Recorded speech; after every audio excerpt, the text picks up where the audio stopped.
Live from London, this is Car-Boyz.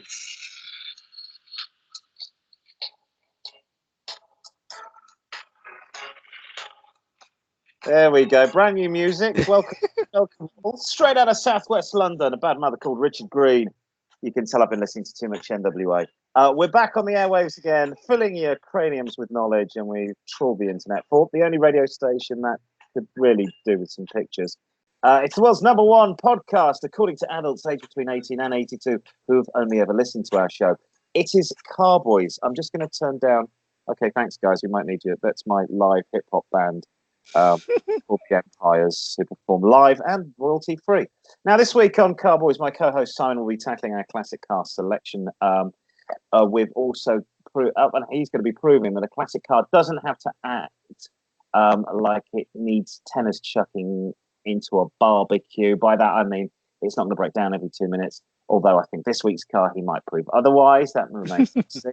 We find classic cars that can be used as an everyday runabout, but still have the edge over a brand new Kia. It'll be a good motor that you can afford to buy just something very different. And like Robert Robinson, the word is Bibble, I'll be posting the question ding, in our weekly quiz. Frank Muir is not going to be there, unfortunately. This week we return to pop music and silver screen.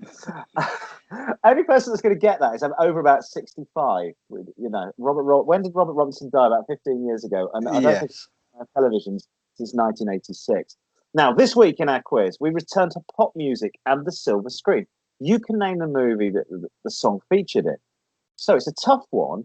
There'll be no prizes, just the honour of taking part. So it's the movie the song featured in. And as usual, I'll be gently touching my mailbag, having a good rummage around that sack, and answering your correspondent from around the world, from Zanzibar to Timbuktu to Telford. Of course, yes, it'll be our mailbag. And it wouldn't be Car-Boyz without the news. This week brought to you in glorious Technicolor. Nice. And it's the show. We're back on the air despite the protests from the Society of the Prevention of Cruelty to Radio Broadcasting. All right, not half. We've ignored all of them and steamrolled in ahead with our broadcast into the 21st century and beyond, like Buck Rogers, or Buzz Lightyear, depending whether you're 45 or 5.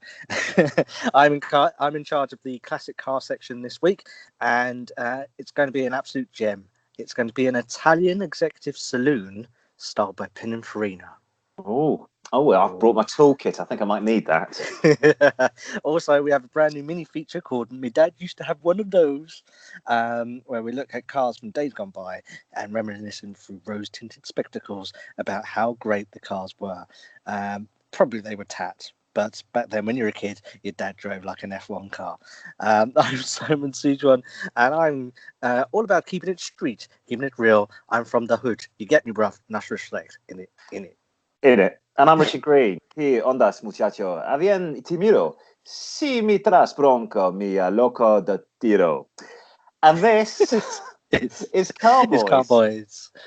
You have to excuse me this week. I just broke into Spanish for no reason. I have been listening to a lot of music on my iPod because I've been driving up and down the country, moving my mother's entire contents from one house to another storage facility, and it has been very exciting when you turn up and find that the van that you've brought, it's only supposed to move about an eighth of her stuff, is bigger than the van the removals firm had. Wow. Yes. So I was like, well, hang on, how are you going to, unless that inside of that is the TARDIS? Oh, no, we're going to do 3 trips. Right. How does that work? Yeah, well, 3 60-mile round trips. So what it cost them in petrol, I don't know, or diesel or gasoline. So I had to help them out with a trip as well. So I'm slightly exhausted. But I'll be able to give you a review on the brand new 2019 Mercedes Sprinter. Which is the world's fastest vehicle, we think. Definitely, if you rent it, it goes really fast. I would say it peaks about 90 with the high winds because it was a high-sided Sprinter. Yeah. And there was no aircon. Now, this is what I've worked out. Car hire companies, you get a relatively good car when you hire it from a company, don't you? It's pretty. It's, you know, you get the swings and roundabouts. You might not get everything, but you get a pretty good, at least. With vans, you get almost nothing. So I had no aircon, and yesterday in Britain was pretty hot. It So was. I had the blowers on and the windows wound down, but I did have a reversing camera and a digital radio. So I can only Right. assume that reversing cameras are very cheap, digital radios are very cheap, but aircon is it's probably £1,500, isn't it? So It's one less thing to go wrong, really, isn't it? that's another thing, and it was utterly roasting in that car, in that van, I should say. But yeah, it was pretty speedy, very slow up to 30, but between 50 and 80, yes, it was pretty good range. You could really thrape it, and I was obviously doing that thing where I didn't want to drive it too fast because I wanted to return it with exactly the same fuel that I left. Even if that meant I'm going to do 55 for a while because I'm buggered if I'm going to give the garage any of my hard-earned cash. There are pictures posted though on our Facebook page, and it did look like I had a brand new Mercedes. I made lots of new friends on the highway as well because all the truck drivers let me pull out. Really? Yes, Wow. see, they do in my Honda because they think I'm very old and elderly. They never did in my BMW. I could never pull out. I had my M Sport for 2 years, and nobody let me pull out of a junction ever. That is really funny because I've noticed that more people are letting me out in my Mini now. Well, that's because they think you're an attractive young lady. Obviously. Oh, hello, darling. Go on, sweetheart. Oh, yeah. It's a small Mauritian. Damn, boiled again.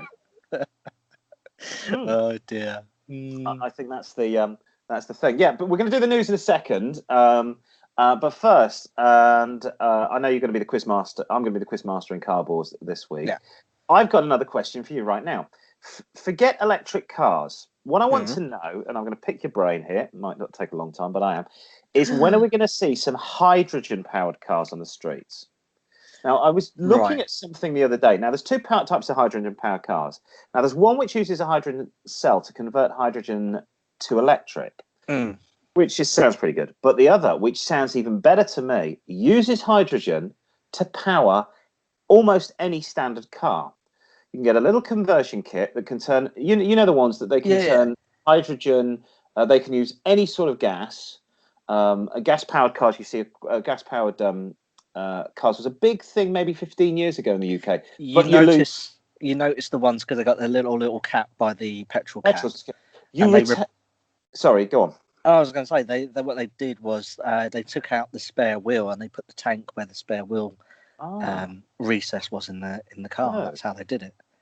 Well, I had experience of these living out in Southeast Asia. In Thailand, all the taxis run on natural gas, so you'd lose the boot space. Yeah. So if there's 4 of you with 4 suitcases, you're going to need 2 taxis because you've got virtually no boot space with the gas tank in. Unless you put them on the parcel shelf or the roof.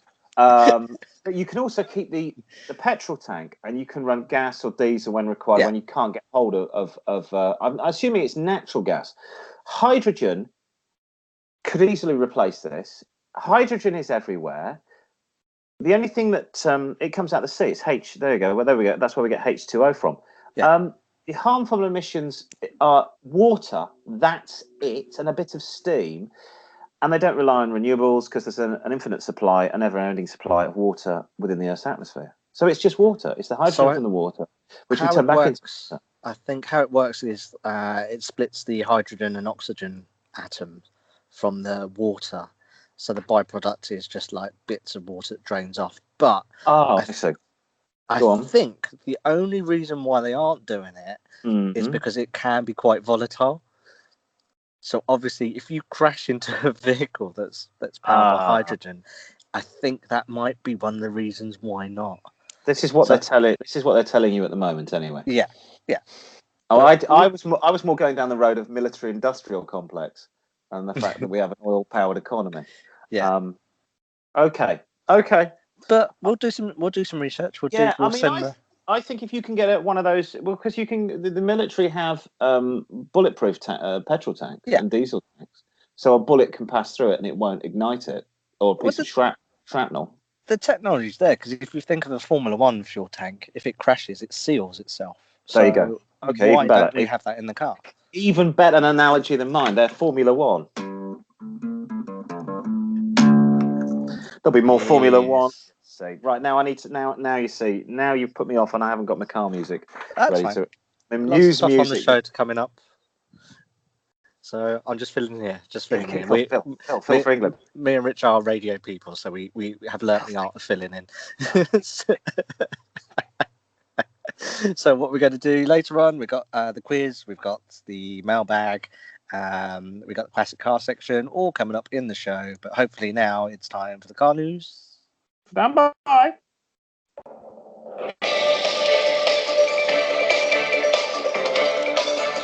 Car news, and staying with green or electric cars, the world's engineers are calling for older cars to be removed from the roads to speed up the improvement in global air quality.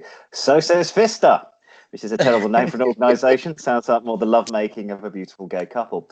Now, Vista represent 200,000 automotive engineers around the world, sponsored by, and they say, and its directors, let me get this right, Paul Mascarenas. Hey, Mascarenas. He says, ultimately, do you think he is Spanish? Ultimately, the speed in which we can change over the fleet is the constraint on cleaning up the air. And I think I've turned into an Italian. And I think we need to forcing the function for as an industry to work around. Mascarenas, a former Ford executive, believes that even if battery electric powered vehicles are available in multiple model ranges and are free to... I don't really know what's written here. So I'm free to supply today. It would take up to 10 to 15 years to replace the world's fleet of combustion engine cars with cleaner alternative. He goes on to say he believes 50 to 75% of all car sales should be electrified by 2030.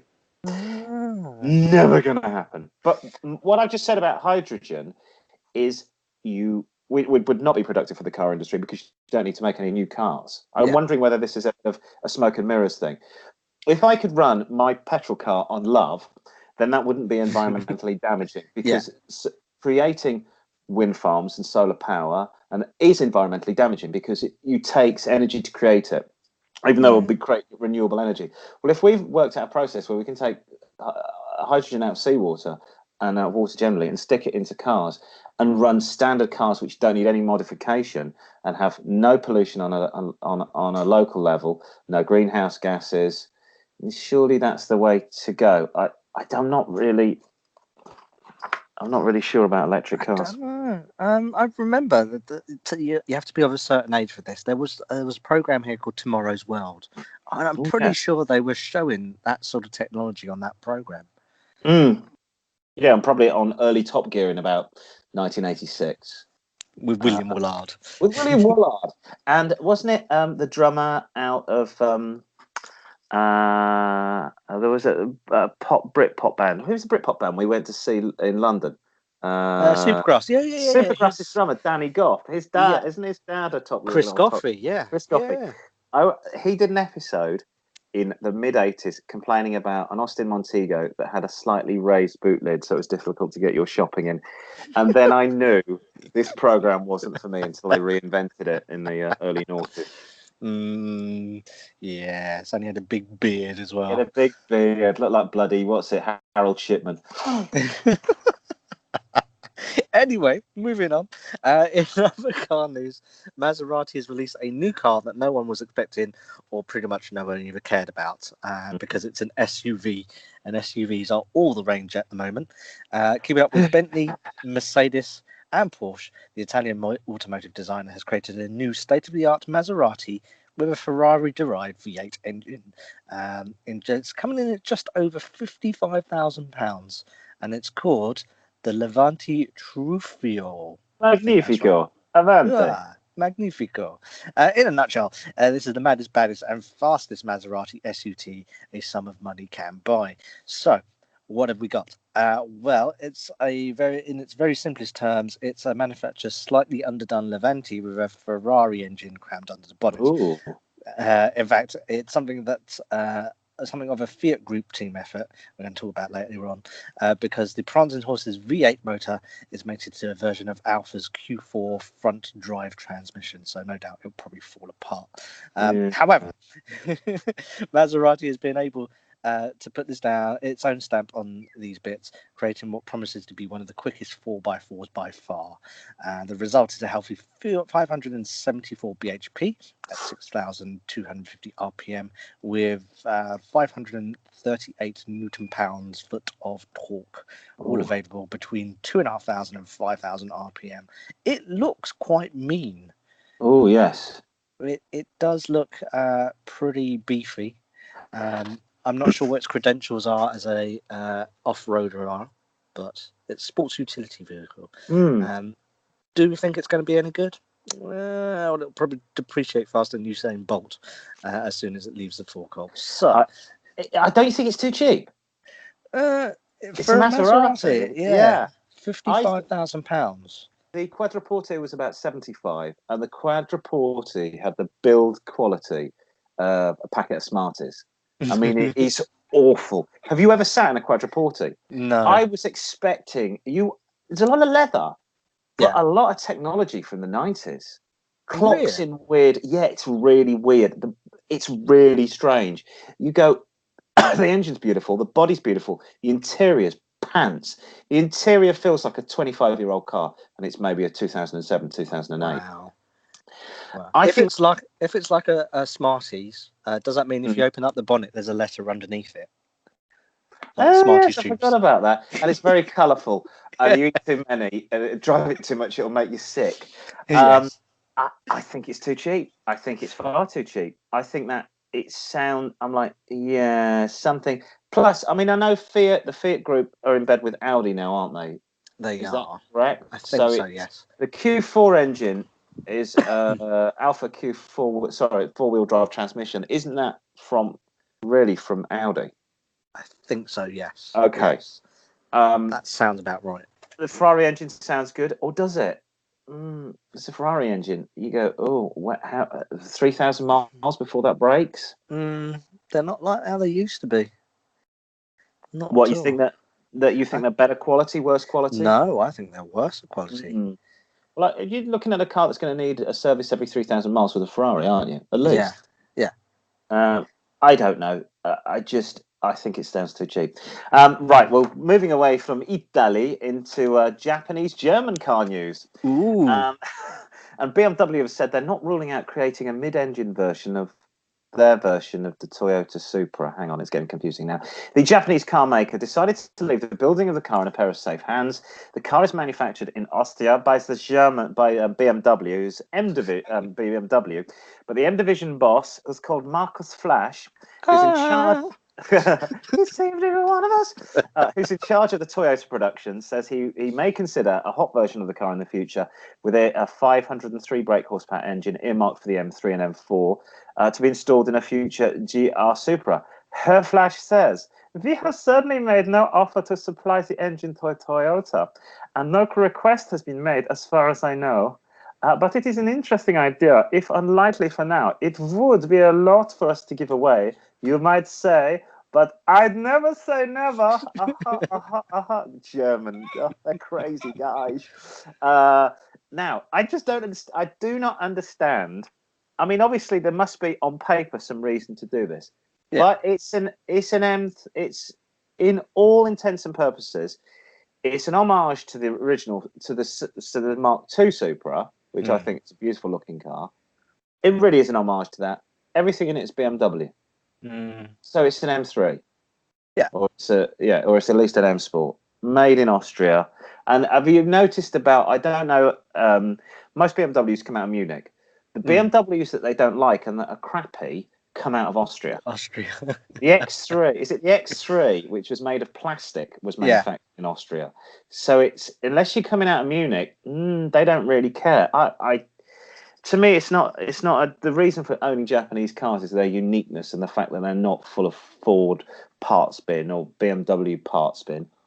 But then, if they're making, so let me get it straight, they're making a mid-engined version, is that right?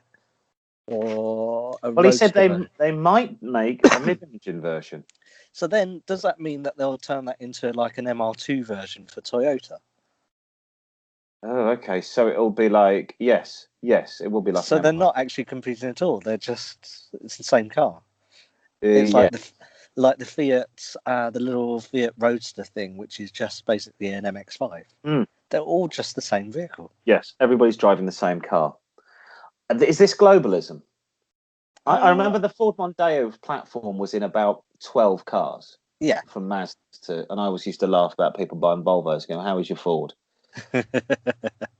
Or your Jaguar, which is just Jaguar, yeah, or your Land Rover. And you, of course, remember the old Range Rovers from the 90s, which still had Morris Marina door handles on. Yes, they did.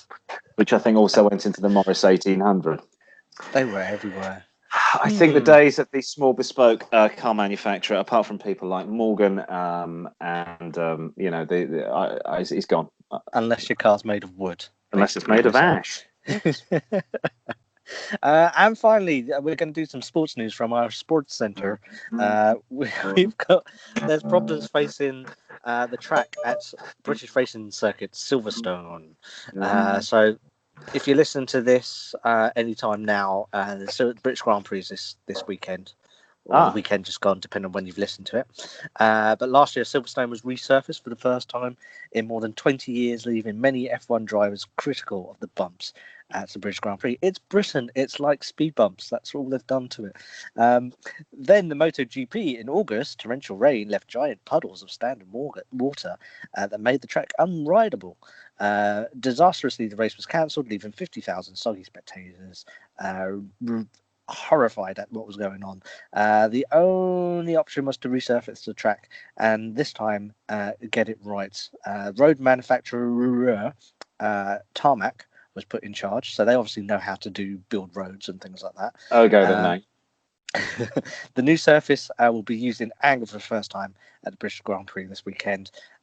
Only a little over 2 weeks since the final layer was rolled, so no doubt it will either get potholes in there, or a sinkhole will appear. But hopefully, if it's successful, they don't seem to have trouble in places like Bahrain or Singapore, where it's really hot and their surface is just much better. And it rains in Singapore as well. Bahrain it doesn't. So Singapore deals with a lot of rain. We have I did actually speak to somebody about 20 years ago about this. Apparently, the big problem in the UK is that we're not hot enough and we're not cold enough. We are literally a damp rock in the Atlantic. So in Sweden, the roads freeze in November and they unfreeze in March. Now, our roads start freezing in November, and then they thaw, and then they freeze, and then they thaw, and then they freeze, and then they thaw, and then they freeze, and then they thaw, and they freeze 50 times before March comes around. So the problem being is that expansion of water causes the roads to crack more. So we do have a problem. I think the issue at Silverstone is more endemic. I think far be it from me to say that they hired the wrong crew, but I think they hired the wrong company to put the tarmac down. But that's the problem with British roads, and people never understand that. There's so many potholes in British roads. It literally is. It's the fact it freezes all the time. And the problem is also we just patch roads up. We don't actually resurface them. We just put a bit of tarmac in there and patch them up. So, if you are listening from the UK, this is what happens to the money that you pay towards road tax. So you get your car and then you say pay £250 in road tax. Round about £25 of that goes on the road, and the rest is churned up by the government on whatever they like. That's the problem with the road tax. So it's not really used on the roads. Where you say, how long have they been doing work down this section of road?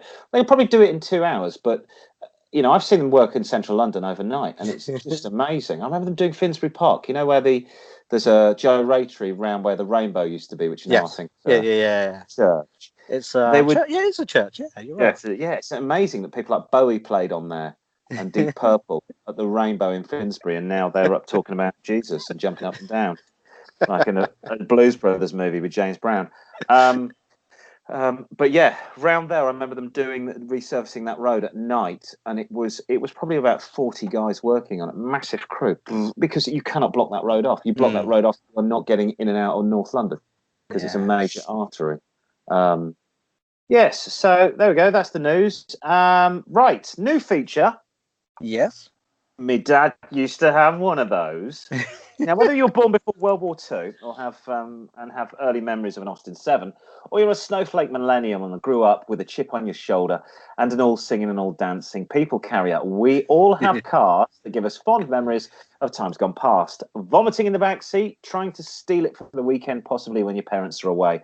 But some of these cars that transported us to scouts, to school, or just to shops were groundbreaking motors that your dad absolutely loved, and sometimes were the envy of the street. Now, this week, we're turning the clock back to the dark days of the early 1970s when car manufacturing was beginning to be dominated in the UK by the unions. We had power cuts every 2 minutes, and we had 15 manufacturers of cars all producing the same bleeding car, namely some version of a Morris 1100. Yes. Whether it was called a Wolsey, a Morris, an Austin, it was still a Morris 1100. It was, yeah. An engine from World War II and a gearbox that was like trying to stir a bucket of coal with a spoon. Now, then came a gleaming light in this from the dark satanic mills of Coventry. A car was born and manufactured that challenged everything one thought about family saloons. A car that would have paved the way for the BMW 3 Series and the Audi A4. And it wasn't a Teutonic thoroughbred. No, it was a Triumph, namely the Triumph Dolomite. Now, this car was the first small European sports saloon to be ever manufactured, had a good production run from 72 to 80. It was a rakish, sleek car with 4 headlights and a swept-back roofline. The wheels were alloy, revolutionary at the time, and the engine was racy with good handling and acceleration, although this was only applicable to the Sprint that could do up to 127 miles per hour, and you had 0 to 60 in 8.7 seconds. In fact, the 1850cc Dolomite Sprint was that was the car you wanted, but the lesser models were 1300, 1500, could still be most of the clapped out dross that was driving around the streets in Britain in 1976. Austin Princess, I shall say no more. Now, as my colleague Simon here knows, the car's got such a good reputation that it was featured in the British cop series, The Professionals, which was a bit like Starsky and Hutch's Ford Gran Torino. But producers eventually got sick of Triumph owners, British Leyland, sending them different coloured cars, which is not great for television continuity. So they switched to a Ford Capri, which went to become a legend. Had the car been a Triumph-only project, I think we would have seen it go from strength to strength. I think they might even be a company today. But by 1982, the doors were closing on the car manufacturer under the auspices of British Leyland. The brand was dead by the mid-1980s. But for one small brief glimpse in time, the British did see the future. And it was a small, sporty saloon called a Dolomite. Oh, I loved the Dolomite. My mate had a Triumph Toledo, and he bought it when he was 15. And we used to work on it with the dream of when we were 17, he would get his license. And I think his dad got fed up, one day sold it for 400 quid. I used to love cars that used to have double round lights. So you're right in saying, so the Dolomite, the Stag had double lights. Yes. The Capri had double lights. Double round lights are really nice. What was the Stag? There was a saloon version of the Stag with a roof, which was a better car. So it was a Triumph 2000? Possibly. Because the Acclaim was the Accord, wasn't it? Acclaim was the Accord. Effectively, it was just a rebadge. My grandfather had an Acclaim. It was great, and it was, I think, gold. It was a gold Acclaim. Everything in it was brown. And he picked me up once, and we were going back to his house. And I got in, and I said to my auntie was there. She said, "How was the drive?" I went, "It's fine. Granddad never got out of third."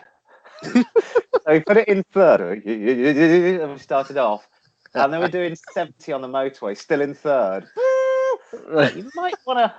There's another gear there. I'm 12 at the time, thinking, oh, this is apparently how you drive an Acclaim. But the Triumph, my dad had the Dolomite, and it was a great car. I think he had 2.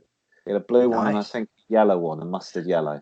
Oh, did it have a vinyl roof as well? Of course it had a vinyl roof, yes. And I just remember being sick in the back of it a lot, but he did smoke cigars. And he could never understand why the children being sick. Come on, kids, you can all enjoy. I'm going to wind the windows up so you can all enjoy this smoke. Oh dear. Yes. So that was a classic car. I'm going to try and do one of these every week because from my memory, it was a real special car that he had, and he loved it. Yeah. No, I do like the little Dolomites. They're great, absolutely great. Shall we move on? Yes. All right, this week, classic car. We're talking a large Italian luxury saloon. It is, of course, the Alfa 164. Now, if you've never heard the show before, classic car of the week. It's cars that we may or may not think are classics, but we think should be classics. The 164, though, will always be known by car enthusiasts for many things, namely as the last car model that was developed by Alfa when it was an independent company. It was also the first Alfa to seriously hold its value on the used car market, because there was always a time when you drove an Alfa off the forecourt, lost so much money. Yes. But this one actually had a bit of reputation. It was quite good.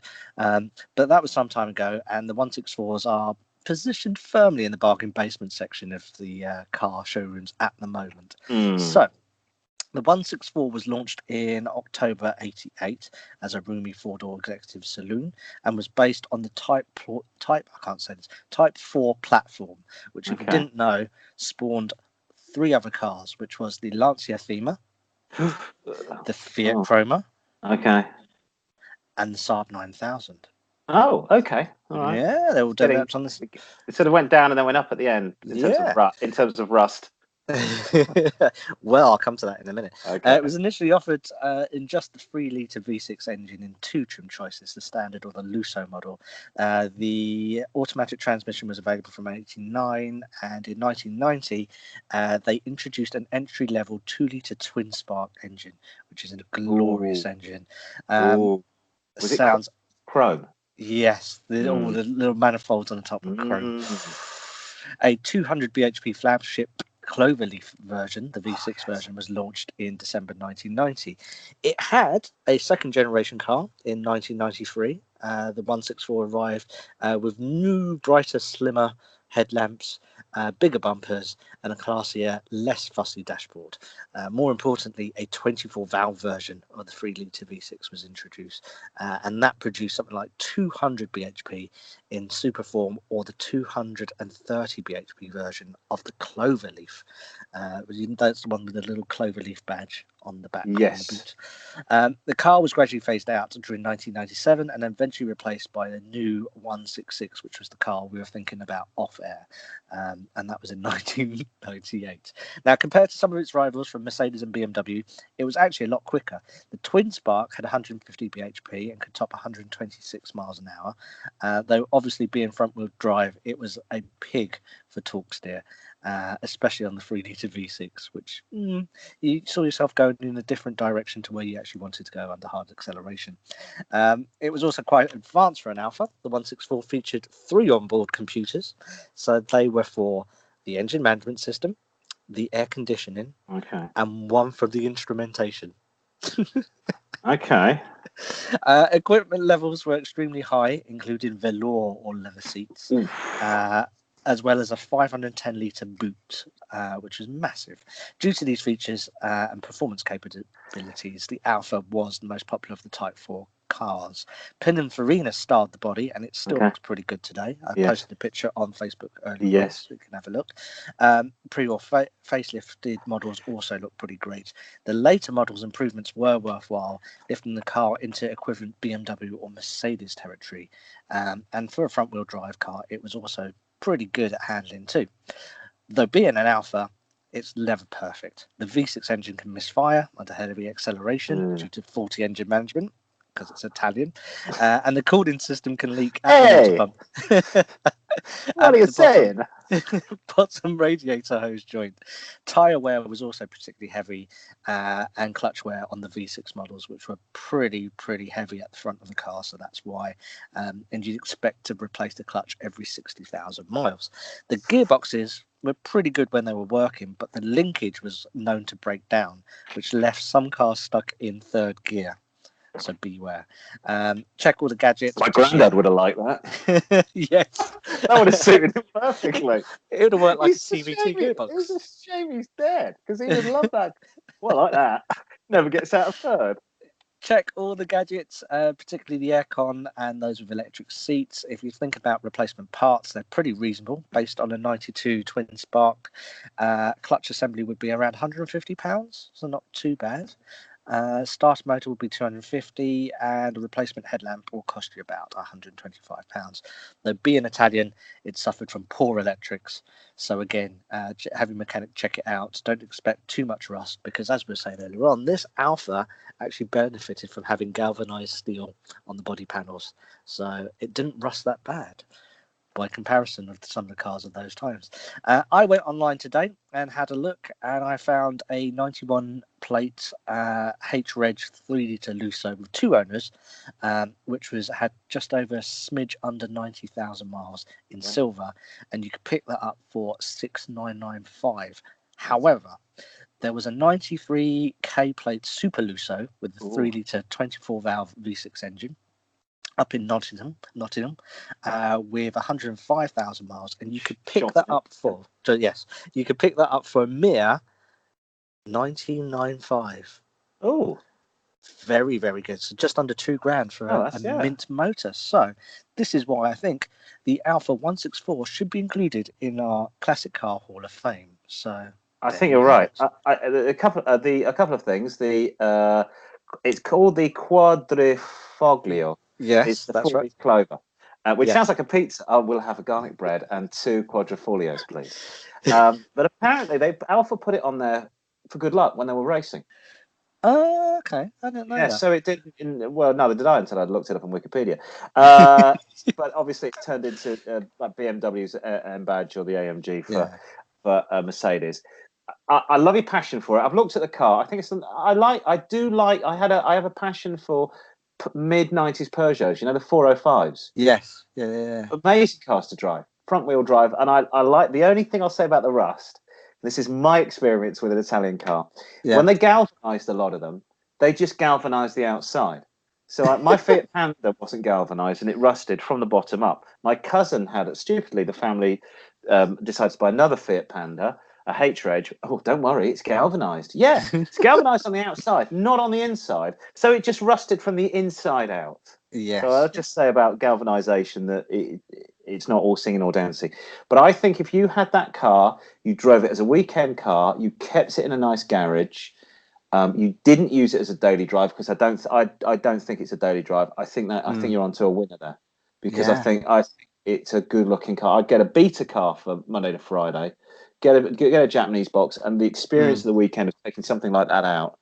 And I think looks wise, it doesn't look like a classic car. It just looks like a car. But I think that 90s look, as everything becomes more homogenized everything's more rounded. Everything looks the same. I mean, when we were kids, you could spot cars from 500 yards away just by there was an angle or a tail light or just I think that's becoming harder and harder for you to give people a picture of a car, a wing, and go, what's that? Whereas you go, oh well, it's either a Stag or it's a Triumph 2000, or it's this, or it's either a P. Oh no, that's definitely the P5, not the P6 of Rover. It's difficult to do that. So I'm in thoroughly agreement with this. If you want to do, there was a guy around the corner from me in Feltham who had an Alfa Sud, and I used to see it parked up the driveway, and I thought, I bet that's his weekend car. It looked beautiful looking car. Well, £2,000 will get you a second car. So. That's. I'm still mulling over, as I discussed last week. I'm leaning more. Now, I discussed whether I was going to buy a classic car. At the moment, I don't have one. The Chevy or the Saab? It was the Saab 93, 1958, the two-stroke, and it has to only be this year. The only year to be the Impala is the 63, because the 63 is that perfect point between 50s excess and sort of, and it becomes a muscle car by 65. 63 Impala, not the SS version. Well, I was looking online, and one showed up literally about 2 miles away from where I live. But he has modified the bejesus out of this thing. Really? It's been over here for quite a while, which I don't like as well. It's been over here for I think 15 years, which is too long, because it's just Rust City in the UK. And he's turned it from a 4-door to a 2-door. And as much as I like modifications on a car, and I'd love to have a low rider, this isn't the one for me. I'm thinking, if I'm going to do this, I'm going to go to Florida and buy something that's, Ooh, I'll answer yes. Yes, that's if this program gets some sponsorship, that's what we're going to do with the cash, basically. Okay, all right. Let's move on. Let's go and find out what's in our mailbag. Let's have a look. It's Bulging Sack again. It's time for the Car-Boyz Correspondence Corner and the post bag. Yeah, okay. First off, a big thank you to our first subscriber on YouTube. I believe it's a listener in Austin, Texas. We've reached a crowd across. We're all the way over there, the other side of the world. And it's Norwall Music, a music publisher, and EMD Music Collective. I think that means electronic dance music. I was thinking Edmonton. Edmonton dance music. Can't imagine it's very popular. He says, outstanding job on the last show. Thank you very much. Thank you. Maybe we should ask Norwall Music to do some royalty-free music for us. Good plan. But in response, I say thank you for tuning in. They're over in Austin, which is supposed to be a very cool city. Have you ever been to Austin, Texas? I haven't. Me neither. Two of my favourite bands are from there. And you will know us by the Trail of Dead, I think, from Austin, Texas. And 1960s legend, the 13th Floor Elevators. Ooh. A very psychedelic band. So it's supposed to be very cool, Austin. So maybe at some point we will go on tour. We'll go and visit you, Norwell. Oh, good plan. I think so. If we get some sponsorship, let's really, completely piss the money out the window. Also in the mailbag, Carl247. Or is that 24/7? Don't know. He's emailed us from Malta. I've been there before. It's full of old people and cats. Really? He said, yes, no, seriously, it is. And bingo places. Really? He says, Car-Boy, it's great to hear you broadcasting every week. Thank you. Is there any chance you can come and visit my crew in Malta? Maybe. We've got to go to Texas, haven't we? Yeah, Texas sounds exciting. We have some amazing old British and American cars here, almost rust-free. We've taken a lot and pumped them up with bigger tyres and more kit. I currently drive a 71 Morris Minor. Okay. But we've stuck a 1.6 Austin engine for a bit more boost. Ooh. Cool. I might post on our group, which is Car-Boyz with a Z. On Facebook. Hang on, here we go. Facebook, Car-Boyz at Car-Boyz at 4 Z's Yes. at the end. Car-Boyz at Car-Boyz, 4 Z's at the end. I remember when I was in Malta there, they had a classic car show, and there was an absolutely gorgeous AC Cobra on display there. A real one? Real one. I have not to. Not a Sumo, effectively a Jaguar, but a real nice AC Cobra. Yeah. Malta has very dry weather because the wind blows in. The Scirocco or the Sirocco blows in from North Africa. It's very, very dry, and so cars are preserved there. And it was because it was part of the British Empire at one point. There's loads and loads of classic British cars, and you see stuff driving around as daily drivers that you just wouldn't see over here. They're either rusted away or they're viewed as classic, but. No, that sounds fantastic. I worked as a car park attendant when I was at university, and one of the guys I worked with, George, he worked as an engineer on submarines in World War II, Right. And then he went to work at Rover, and he was the guy that maintained all the machine parts for the actual manufacturing process. All right. Maintenance engineer. He bought his daughter a Morris Minor. And she was going to university, and he took all the bright work off it. Now, this guy was well in his 60s. Well, yeah, probably, I guess, in his late 50s, early 60s back then. And he'd filled it. So he took all the bright work off completely. He welded up all the holes so it was flat. And then he put a bigger engine in it. I think he put a 1.4 mini engine, and he painted the whole thing matte black. How cool! And this is for an old guy. I think he took the what sits off the wheel, the covers off the wheels. Chrome domes. That went, and he painted those red. The steel wheels were painted red. The rest of the car was matte black, like and I think she sold it after university after 4 years, and she made money on it because this car looked so cool. Oh, it sounds very cool. I do like the Minor. Minor. I love the story about the reason why it's because it was an Igonis, wasn't it? So it's another Igonis design. So then down the middle of the Minor, there's a strip all the way down the middle and down the back, and it's and you think that's a design part. No, apparently they got something wrong with the tooling, at whatever it was it BMC at the time, Yeah. the British Motor Company. They got something wrong with the tooling, so the car needed to be either wider or thinner.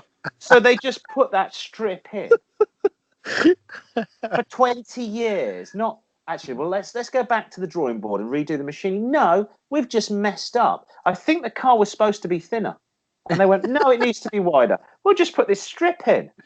Oh my word, that People explains wonder it. why there isn't a car industry. We head back to the good US of A, and Steve O, 234 in Maryland, or as they say in Maryland, says, love this show. Good to hear about British cars, classic American cars. Do you think the Japanese cars can ever have a classic market, and will it be any value? I've got an old Datsun Z. Should I hang on to it? Well, yes, they already do have a classic market. I think something like the original Honda S2000 from the 60s are worth an absolute fortune. Any early Japanese car from the 60s and 70s, try and hang on to it. If you've got something like a early 70s Celica, which they look fab. They're like proper little, like a baby. They look like muscle cars. They look like muscle car. I remember seeing one in Australia, in Queensland, and I had to go back and go, what the heck's that? And I went, but it says Toyota on it. What? I couldn't work out. No, that's an American car or an Australian car. I thought it was like a General Motors, a Holden or something like that. I walked back and went, no. What? And then I walked around the back, and it was a daily driver. It was covered. It was covered in dings and scratches and stuff. Oh, it's a Toyota Celica. That's the first time I'd ever seen one, because I guess most of them are rusted away. If you can hang on to one of those early cars, and the Datsun Z, I mean, there's a massive market in those, isn't there? Mm. So I used to have a little toy Matchbox, one of those, the little Datsun Zs. Oh. And I think it was black, and I chipped off some of the paint on the bonnet and coloured it red in a sort of marker, so it looked like the Knight Rider car. Oh, sad git. What was the Knight Rider car? Pontiac, a Trans Am. Trans Am, yeah, the Firebird. Okay, Michael. You know, the voice for that was the guy that went on to be Mr. Feeney in Boy Meets World. Yes, he did. Yeah. Every time I saw the TV show, my brother would be there going, yes, come on, Michael, have you done your homework? You need to finish your homework off, Michael. He was the teacher in that, wasn't he? Yes, that's right. Mr. Feeney. Finally, in the mailbag, we'll be paying tribute to the fairer sex, as we always do. The ladies and, of course, the lady boys, because we believe in equal opportunities. We do, For Kun Tom, glad I said that right. He writes from Thailand. He says, we love the show. In Thailand, we are addicted to small Japanese hot hatches, in particular the Honda Jazz SRI. What is your favourite hot hatch? So, Rich, what's your favourite? I haven't got much of... Ooh. Okay. Can I go for a specific car? Yes. Because if it's a specific car, it would be my friend's, who had a 205, but I've got a feeling he put a 405 engine into it. Really? It had no back seats. Yeah. It was black. It kept the leather in the front seats, and he had a roll cage in it. And he was always breaking it. He would take it to stupid, and I'm pretty sure he had a Peugeot 405 engine in it. That would be the, because it just exemplifies what hot hatches were all about. If what now modern? I don't know. It's difficult. I don't think there's any. The trouble is, hot hatches have got bigger and bigger and bigger, and I don't think they are what they were supposed to be. What about yourself? Well, I would have gone for, if I were going for an older one, I would have gone for the Mark II, so the facelifted Fiesta XR2, because I used to love those in the 80s, and just look at those, I was just like, a little small tiny car with little pepper pot alloy wheels. Yes. Loved those. New Fiesta ST, I quite like that. Everybody raves about them, and I think that might be my next car. The new facelifted Fiesta ST. Really? Yeah, I don't know why I was put off. The values are actually quite high, and second-hand values are still pretty high on the ST. So didn't I send you a picture of one and said you should get one of these, and it had all the kit on it? Yeah, I think so. Yeah. I saw one at Ealing. Yeah, that's quite nice. Yeah, I get it. But to me, it's not a hot hatch anymore. To me, a hot hatch is taking something like the VW Up and sticking a 2-litre engine in it. That's a hot hatch because it's tiny. Whereas the cars I see now are hot hatches. To me, that's a mid-range car. Americans won't get this. Americans, and I did some work with some Americans on the Olympics, and they pointed at the VW Scirocco and go, "Hey, that's a really cute car." And I went, "No, that's pretty much almost a mid-sized car in the UK because our roads are so tiny. This is my dream of getting the Impala. I will never be able to drive it anywhere because the roads are so damn tiny. You can't get cars down the roads here. That's why we have tiny cars. We don't have huge highways." But to me, the hot hatch is a tiny car, something like a VW Lupo with a 5-litre engine or a 2-litre engine in or something like that. Because mine's a Mini. It's a Cooper S, so it's fairly small. It's not particularly small, but it's a hatch, and it's 184 horsepower. Yeah, that's a hot hatch. Yeah, that's what hot hatch should be. Front-wheel drive, relatively small. 4 seats, can't really fit anybody in the back. Yeah, of course not. You don't want any because you're driving it when you're 26. As long as you can get 4 guys in it, you can sit in a B&Q car park smoking weed, hotboxing for an hour or two. That's the purpose, as I seem to remember, of a hot hatch. Although I think we were doing it probably in my Fiat Panda, which wasn't quite as cool with the 955cc engine. But they did a hot version of that as well, didn't they? They did. I think they did. It was called the Fire. The Fire. Yes. The Fire had the 1.25 engine, and if you were really cool, Simon, you had the Fiat 4x4 Sisley, which with the fake bull bars on the front. Yes, and I think it was in that period where clothes manufacturers started branding cars. Yeah, they because did. Wasn't there a Quicksilver Suzuki? Or a Quicksilver, like the Vitara or something like that, wasn't it? Yeah, sponsored by Quicksilver. Well, Sisley, I think, was the clothes brand for French Connection UK. They sponsored that car. Because I know the fabric in the XR2i, so the Mark, I can't remember which version it is, but that interior was done by Benetton, their fabric. Yes, that's right. See? Now, we're boring people to death. Let's do the big quiz. Here we go. Okay. Quiz time. Quiz time, if the music will actually work. Oh, here we go. We have no budget, kids. That's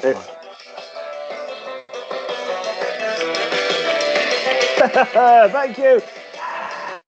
Thank you very much. Thank you for joining me. And like Michael Parkinson did in the 1980s, when he featured on the TV show Give Us a Clue, I'm on my uppers and I'm having to host an awful quiz with Lionel Blair.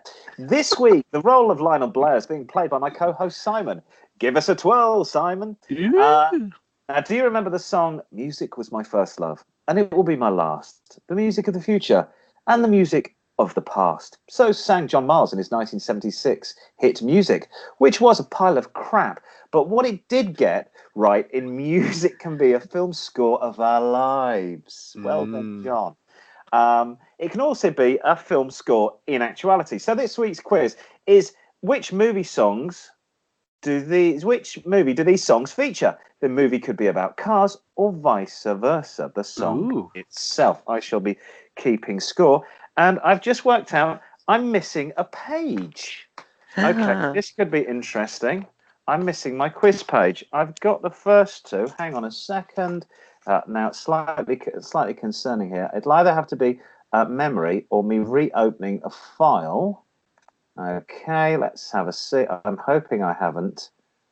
This could be a very short quiz. This is a very short quiz. I think we are missing some of the questions. Oh, goodness gracious. Well, this is what happens when I end up moving house for my mother. And I'm going to see the screenplay that I sent you. I've got it! Yay. Deep breath.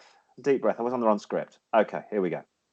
Okay, so first one. Steppenwolf, Born to be Wild. Steppenwolf, Born to be Wild. Oh, I know that one. That one is in a film. It is the one with Dennis Hopper. Yes. Easy Rider. Yes, well done. Yes. Dennis Hopper.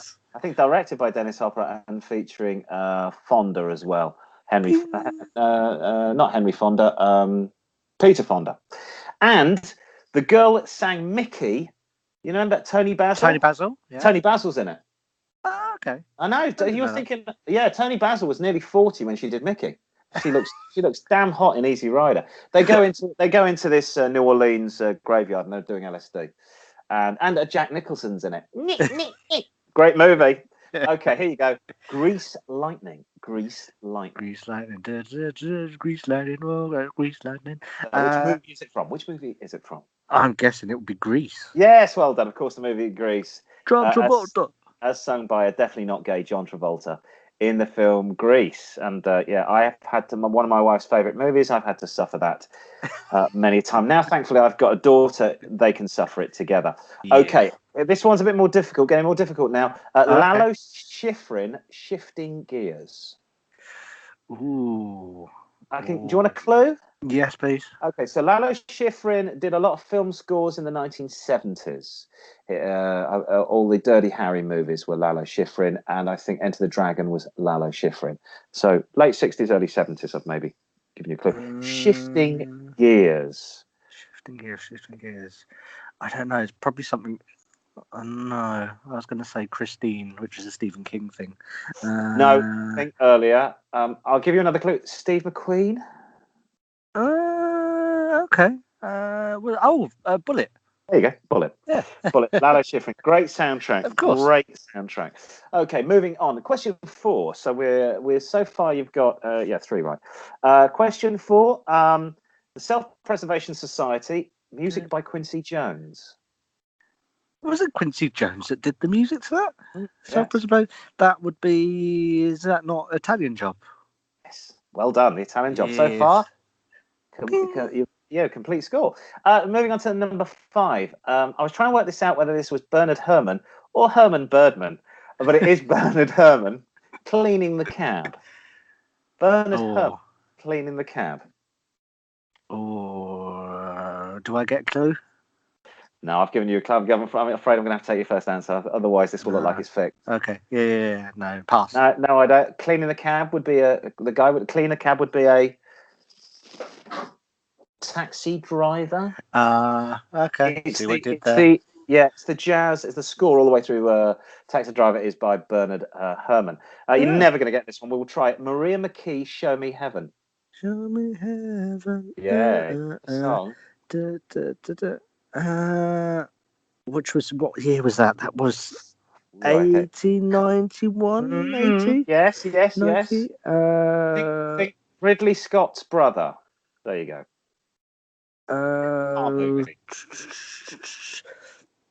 I don't know. Okay. Pass. Okay. Tom Cruise, Nicole Kidman. Oh, Days of Thunder. Days of Thunder. Yeah, Days of Thunder. Okay, moving on. Low Rider by the 1970s funky band War. Remember the song? Right. This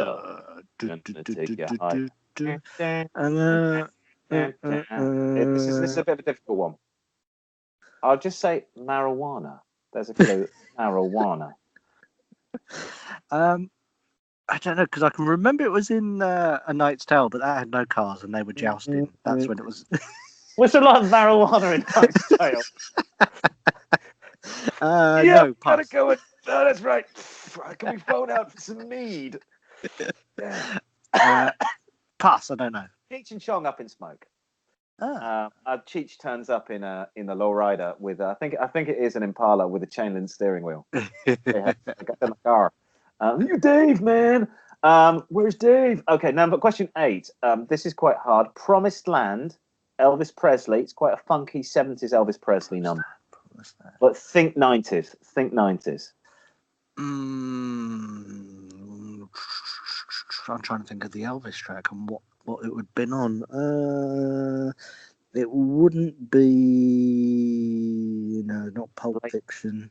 No, you're a little bit later, but round about just Tommy Lee Jones, Will Smith.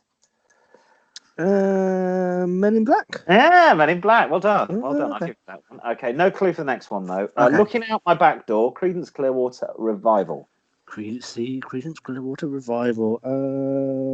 I'm guessing car movie 70s. Looking Out My Back Door. No, don't know. Not really a car movie, but there's a car in the feature. where he gets caught involves a car.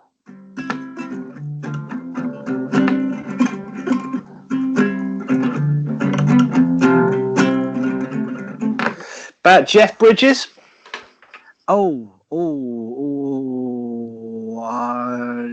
No, I can picture it, but I don't know the name of the film. Okay. Big Lebowski, and he crashes his car into a wall.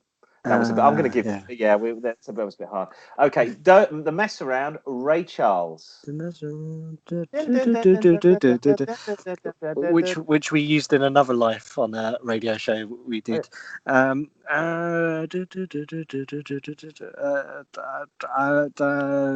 Ray Charles film, Ray. No. Yes, it probably was. It was in that film. Nothing to do with bloody cars. You're not having that one. I'll say John Candy to you. John Candy.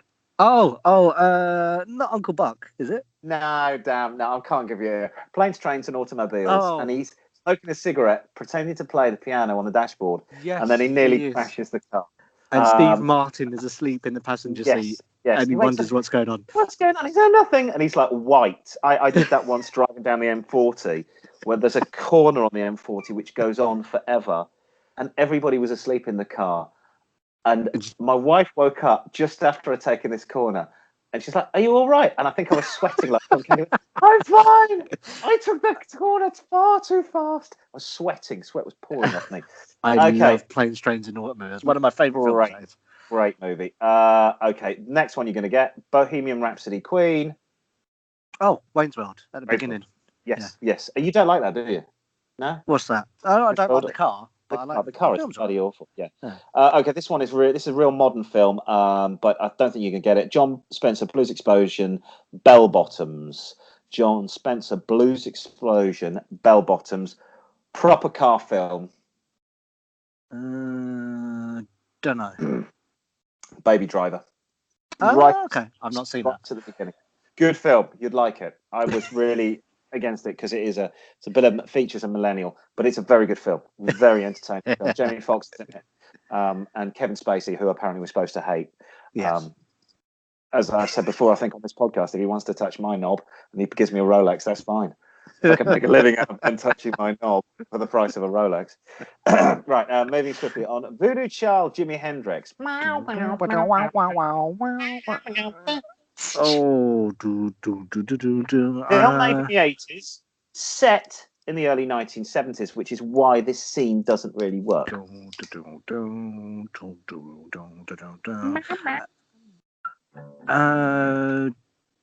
know.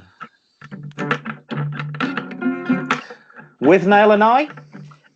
With Richard E. Grant. So the scene that I'm thinking of, a Mark II Jag going up north from London. The scene set in about 1970. The Mark II Jag that they use in the film looks so battered and so old, you would have thought it was 1980. So it was the wrong car to use. You needed to use an earlier, but great film. You've got 6 so far, not quite halfway. Everybody's talking Harry Nielsen. Everybody talking about me. Was used the movie.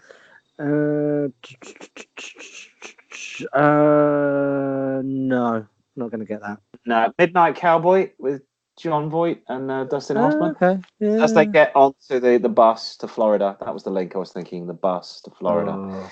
Okay, I'm really, okay. The final one is a television show, not a film. Tom Scott, Blow It Out from the album Gotcha. Oh, I don't even know the song. TV show.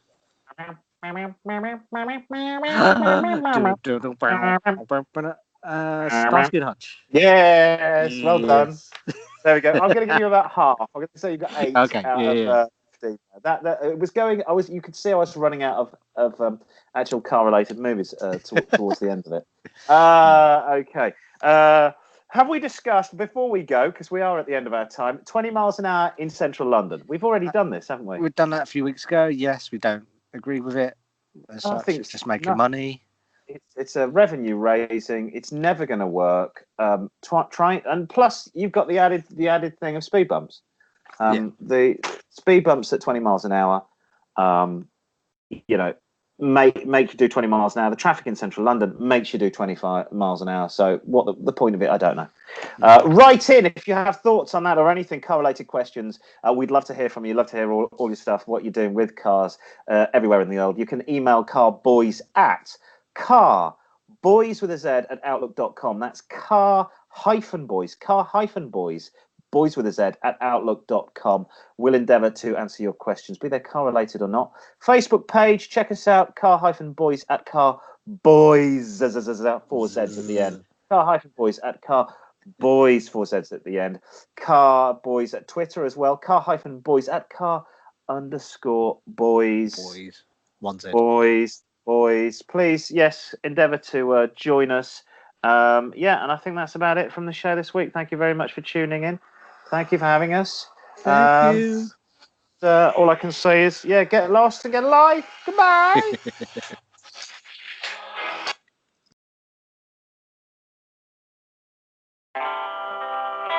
That's it.